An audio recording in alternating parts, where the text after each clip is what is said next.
Upscroll is doomed. With everything that's going on with TikTok, with everything that has been going on with TikTok, it's kind of, and I mean, this has happened before, like it happened with Red Note. I was on Red Note. Red Note is a 200,000% better than Upscrolled. Upscrolled is, it doesn't know what it wants to be. The fact that you can't exit the app while a video is posting is crazy to me. It's a waste of time. I think social media should be about productivity. If you're really doing social media well, it's about being productive while doing it and, creating, like a reliable stream. And it's, it, it's not just the fact because TikTok, there's really nothing to do in Upscrolled while the video's loading. TikTok, you had to wait inside the app too.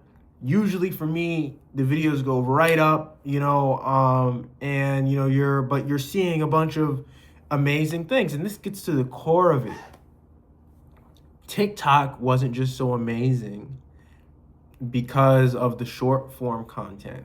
It's the very algorithm that they're seeking and its efficiency in showing you what you want.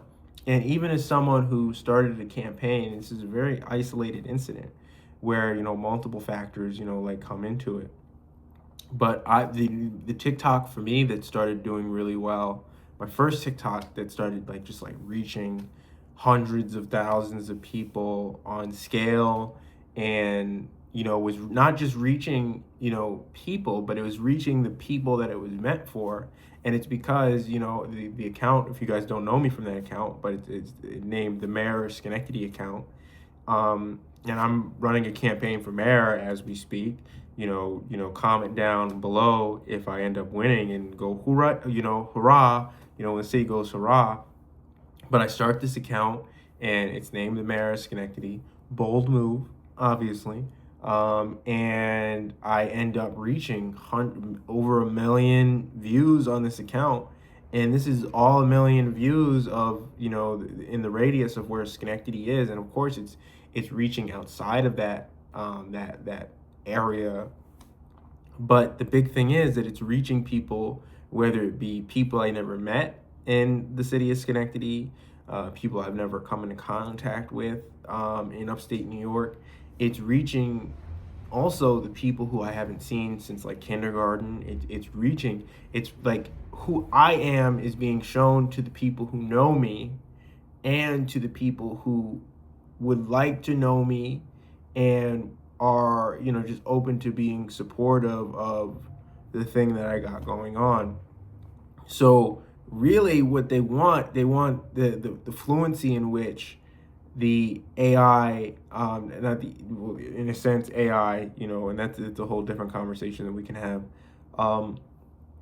But the way that the algorithm works and how it's predictive, it's fluency in being predictive of the content that, the user would like. That's what they wanted. They wanted those network connections. And TikTok unveiled so much to so many of us in America and the United States who have dealt with social medias that are algorithmically driven and the shortfalls, because so many of these platforms are pay to play, pay to be seen. It's a sort of payola. So you have, these accounts that are receiving millions and millions of views, but no one's being open about to the extent which they're receiving media credits, to the extent in which the algorithm is just pushing them, to the extent in which that they're paying for advertising and legal clicks, as opposed to buying followers and things like that.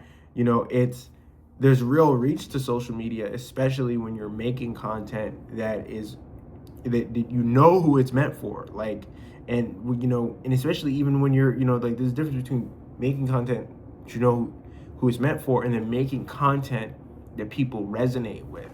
And to the extent that we were shortchanged, so many creators were shortchanged up until the emergence of TikTok. is the very reason why TikTok became so popular, because that reach and that connection was not diminished. It was given, and it was earned. And so many of these other platforms don't allow you to earn reach. They don't allow you to just genuinely be in the conversation. So that's what they want to control. And a big thing about the purchase of TikTok is they think that purchasing TikTok, they hope that people like 100 and like it went down 150% in usage, right? And what they're hoping is either the conversation that they don't like that was taking place on TikTok ends, or they disperse the conversation into smaller and smaller factions. What I would advise is we can't run from TikTok. TikTok is so many of our favorite platform, but we must take a stand, and we must see the things that we're putting and posting as bigger than the social media that we're posting them on. Remember that.